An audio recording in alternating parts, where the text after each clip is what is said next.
asubuhi unapoiandaa asubuhi yako, nikwambie tu ya kwamba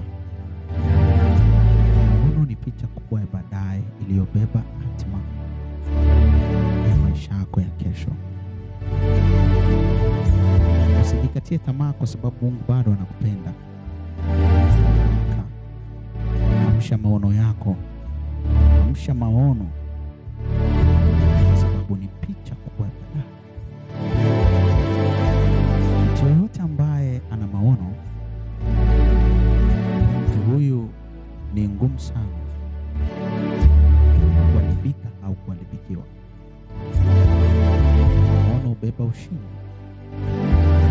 Maono hubeba ujasiri. Maono hubeba njia.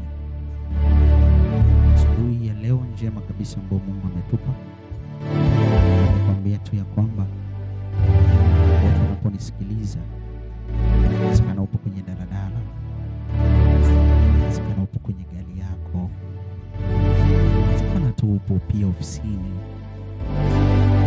Mungu bado yupo. Amsha maono yako. Amsha maono yako. This time, Mungu anapotaka kutembea na mtu mmoja, huwa anaangalia nguvu ya maono aliyoibeba. Mungu alipotaka kutembea na Musa,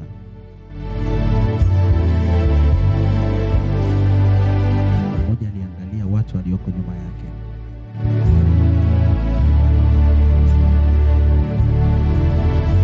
Wana uhakika pia Mungu akikuita lazima atakupa maelekezo. Na cha msingi ni kwamba amsha maono yako asubuhi ya leo. Unapoamka, unapotembea, una uhakika kuwa wewe ni mtu wa thamani sana. So niendelee tu kukwambia usijikatie tamaa. Asubuhi ya leo Mungu akubariki na akutunze. Kuinulie watu watakaosimama pamoja na wewe. Kuinulie watu watakaosimama na biashara zako. Kuinulie watu watakaosimama na kila kinachokuhusu.